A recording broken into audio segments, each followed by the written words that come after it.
Ils se battent pour faire reconnaître leur maladie. Plusieurs personnes ont toujours des séquelles plusieurs mois après leur infection au coronavirus, des symptômes qui les empêchent de reprendre une vie normale. Alors hier, l'Assemblée nationale a adopté une résolution pour qu'ils soient enfin reconnus. Un premier pas, bien sûr, mais reste encore beaucoup à faire, notamment concernant la prise en charge. Nous avons rencontré Marie-Thérèse. Cette lyonnaise de 67 ans a été infectée en mars dernier, mais elle n'avait pas été testée à l'époque. Mélanie Ferreira a recueilli son témoignage.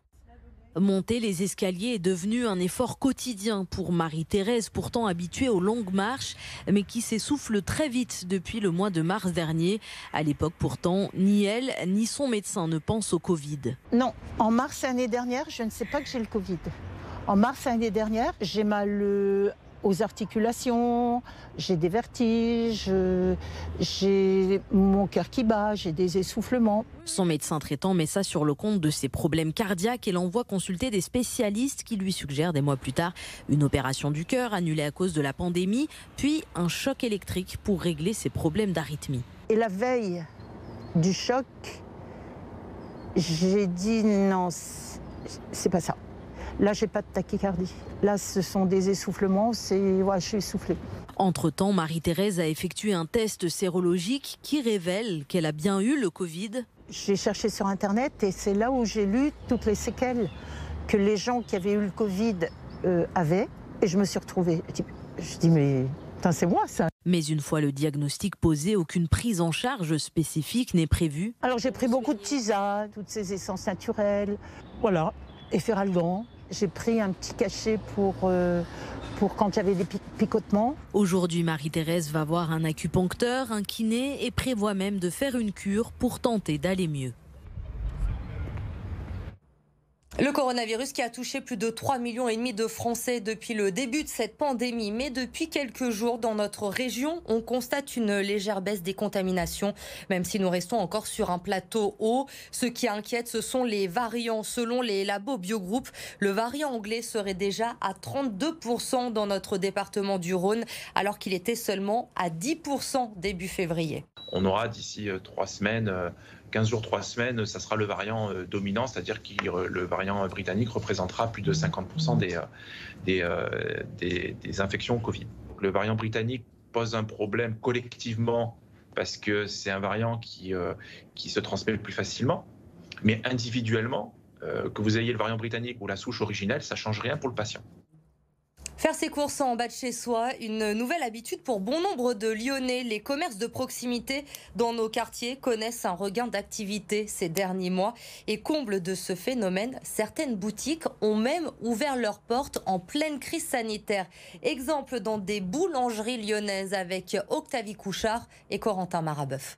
Les fours tournent à plein régime. Dans cette boulangerie lyonnaise, bugnes, pâtisseries et viennoiseries se vendent comme des petits pains et attire les clients. Il voulait dire stop à la morosité, il voulait exactement retrouver du plaisir et puis aussi, je crois, faire vivre leur commerce de proximité. Après le confinement, les habitudes de consommation ont changé. Moins de ventes de sandwichs et de produits de restauration rapide, mais la fréquentation, elle, était boostée cet hiver. Nos farines sont locales et on essaie de travailler avec des produits locaux et c'est vrai que ça intéresse de plus en plus les gens. Il y a un vrai regain d'intérêt. Un regain d'intérêt qui a même permis à certaines boutiques d'ouvrir leurs portes. C'était il y a seulement 4 mois pour cette boulangerie du 6e arrondissement qui n'a donc jamais connu une situation hors crise Covid. On a la chance déjà de faire du pain, donc même si la part restauration est impactée, on continue de faire notre métier et c'est une chance.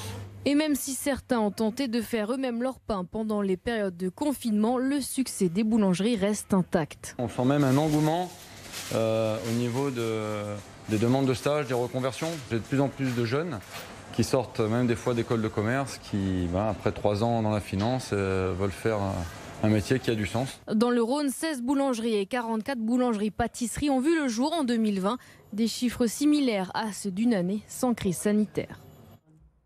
3 jours après la cyberattaque de l'hôpital de Villefranche, Emmanuel Macron a annoncé aujourd'hui un plan destiné à mieux protéger face à la menace numérique. Une enveloppe d'1 milliard d'euros pour doubler notamment le nombre d'emplois dans le secteur de la cybersécurité, mais aussi pour développer les recherches et le développement. Il faut dire que les cyberattaques sont devenues de plus en plus fréquentes en France. Des sociétés se sont d'ailleurs spécialisées dans la cybersécurité. C'est le cas à Limonest, Hugo Frances et Arthur Blé. Les cyberattaques, voilà le cheval de bataille de cette entreprise spécialisée à Limonest. Depuis plus de 13 ans, elle accompagne différentes structures alors que la cybercriminalité a été multipliée par 4 par rapport à l'année dernière. Toutes les entreprises sont concernées. Aujourd'hui, ça va être des tentatives d'arnaque par mail. Et si jamais ça fonctionne, dans un deuxième temps, l'attaquant essaiera de compromettre toute l'entreprise. Donc on a effectivement on constate de plus en plus de tentatives d'intrusion. Je pense qu'il y a eu une forte augmentation depuis le premier confinement, où il y a beaucoup d'entreprises qui ont développé le travail à distance, des choses comme ça. Et elles ont vraiment ouvert leur système d'information sur l'extérieur. Donc ça s'est vraiment accentué depuis mars. Alors pour contrer au mieux les assauts, on mise ici sur la prévention des risques, pare-feu, antivirus ou autres logiciels capables de résister aux hackers, même si un vol de données n'est pas forcément une fin en soi. Les données qui sont volées, qui sont exfiltrées de l'entreprise, sont dans les mains des hackers. Par contre, le système de production de l'entreprise peut être restauré via un plan de reconstruction qui va prendre plusieurs heures ou plusieurs jours, suivant la taille des clients que l'on a. Et le nouveau plan pour la cybersécurité devrait permettre de créer un nombre d'emplois certains dans cette filière qui souffre de pénurie de profils et un manque d'attractivité particulièrement auprès des femmes. Les élections régionales, comme prévu, elles n'auront pas lieu le mois prochain. Le Parlement a voté le report au 13 et 20 juin prochain. Ce qu'il faut savoir ce soir sur ces élections régionales, c'est avec vous, Jérémy Pain. Jérémy, à quoi doit-on s'attendre justement dans notre région ? On aura Laurent Wauquiez, le président sortant d'un côté, et tous les autres de l'autre côté ? Oui, s'il n'a pas encore officialisé sa candidature, il ne fait peu de mystère que l'élu républicain sera bien en lice pour sa propre succession, multipliant les actions sur le terrain, les déclarations dans les médias. Le président sortant qui a accueilli favorablement, on l'imagine, un sondage paru en novembre dernier qui le créditait de 31% des voix au premier tour. Un sondage qui est à relativiser tout de même, Jérémy, car depuis, il y a eu pas mal de mouvements dans les autres partis. Oui, notamment à La République En Marche. Un temps pressenti, le ministre de la Santé, Olivier Véran, a finalement renoncé, accaparé, on l'imagine, par la gestion de la crise sanitaire. Le 5 février dernier, le député Bruno Bonnell a indiqué avoir été investi par le parti présidentiel. Une tâche compliquée, le parti pourrait ne remporter aucune région. Bruno Bonnell qui ne se montre d'ailleurs pas forcément très critique envers le président sortant.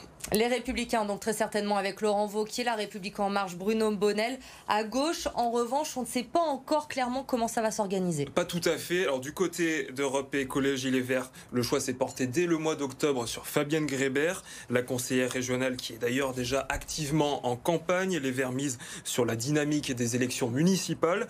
La grande interrogation, est-ce qu'une alliance avec les autres partis de gauche va se concrétiser dès le premier tour ? Du côté du Parti Socialiste, pas de candidat officiel, mais un nom revient avec insistance, celui de l'ancienne ministre Najat Vallaud-Belkacem. Les deux principales forces de gauche qui étaient créditées de 12% dans le dernier sondage et qui doivent désormais s'entendre sur un projet commun. On sait que ça ne sera pas une mince affaire. Enfin, à l'autre bout de l'échiquier politique, au Rassemblement national, pas de nom officiel pour le moment. Andrea Cotarac, qui était déjà tête de file pour les élections métropolitaines, est pressenti pour conduire la liste du parti de Marine Le Pen. Dans le dernier sondage, il était crédité de 20% des voix au premier tour. Et on devrait très certainement savoir un peu plus dans les prochaines semaines avec les officialisations des têtes de liste manquantes. Merci beaucoup, Jérémy, pour toutes ces précisions. On va terminer avec une dernière image à vous montrer. Ce soir, celle des tout nouveaux trolleybus inaugurés aujourd'hui par le Citral. Ces trolleybus qui sont articulés fonctionnent avec une batterie rechargeable. Ils seront bientôt en service sur les lignes C13 et C11 et ils pourront aussi fonctionner en dehors des lignes aériennes. Écoutez Bruno Bernard au micro de Corentin Marabeuf. Donc ce nouveau trolleybus, il permet de fonctionner sur batterie. et de ne pas être tout le temps relié aux perches des lignes électriques. Et donc il est beaucoup plus autonome.